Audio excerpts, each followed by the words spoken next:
It goes on and on and on. Remind me of Everything tonight. yes, I'm in the zone. I used to know. I get a good feeling. Dreaming about. Ako si Maria Clara de los Santos y Alba, o mas kilala bilang Maria Clara. Ang kaisa-isang anak na Don Santiago de los Santos, o mas popular na taguring Kapitan Tiago at Doña Pia. Ang aking ina ay pumanaw makalipas ng ilang araw ng aking pagkasilang at ang aking ama naman ay mangangalakal. Siya rin ang gobernadorcilyo ng aming bayan. Ako'y kilala sa lipunan, hinahangaan ng marami dahil sa taglay ng aking kagandahan at isang simbolo ng tunay na Pilipina. Alam niyo bang, 6 na taong walang anak ang aking ina at ama? Kaya naman pinayuhan sila ni Padre Damaso na sa Abando sila pumunta kina San Pascual Bailon at Santa Clara at sa Nuestra di Salambao. Parang dininig ang aking dasal ng aking ina, siya ay naglilihi gayon man naging masakitin si ina. Nang siya ay magdalang tao, pagkapanganak niya sa akin siya ay namatay. Pinangalanan akong Maria Clara bilang pagbibigay karangalan sa dalawang pinataksi sa Abando. Si Tia Isabel, pinsan ng aking ama, ang nakatukang mag-aruga sa akin. Lumaki ako sa pagmamahal na itinukol ni Tia Isabel, ama at mga praile. 14 anyos pa lang ako nang ako ipinasok sa Beterio de Santa Catalina.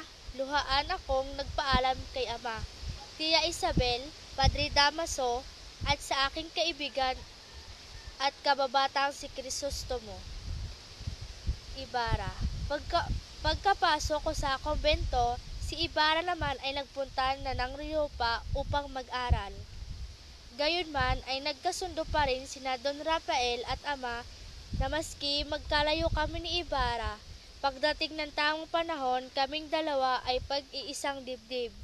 Ito ay sa kanilang paniniwala na kaming dalawa ay tunay na nag-iibigan.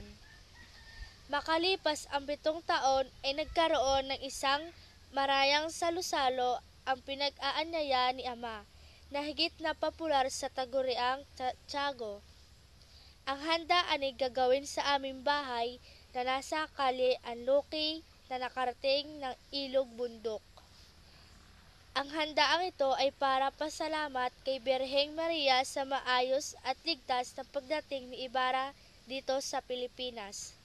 Lubos ang aking kasiyahan nang malaman kong babalik dito ang aking kasintahan na si Ibarra. Ngunit pinabuti kong isarili na lang ang aking kasiyahang ito. Paniguradong hanapin agad ako ni Ibarra sa kanyang pagbabalik. Ngunit mapagbiro talaga ang tadhana. Sa kasamaang palad ay hindi kami nagkita ng gabing iyon dahil ako'y nasa simbahan at nagsisimba pa at si Ibarra naman ay may pupuntahan pa raw kaya kailangan niyang umalis ng maaga. Ngunit sinabi niya sa aking ama na babalik daw siya kinabukasan din para ako'y makita. Kinabukasan, maaga-maaga pa ay nagsimba na kami ni Tia Isabel. Pagkatapos ng mesa, nagyaya na agad akong umuwi. Alam niyo ba, ang ginawa ko lang ng umagang iyon ay manahi para hindi mainip sa paghihintay kay Ibarra. Sumasasal sa kaba ng aking dibdib tuwing may daragdarang mga sasakyan. Nalamig at biglang nabitawan ko ang tinahi nang may biglang tumigil sa sasakyan sa kanilang tapat. Nang maulingin ako ang boses ni Ibarra, nakarakang pumasok agad ako sa aking silid. Tinulungan siya ni Tia Isabel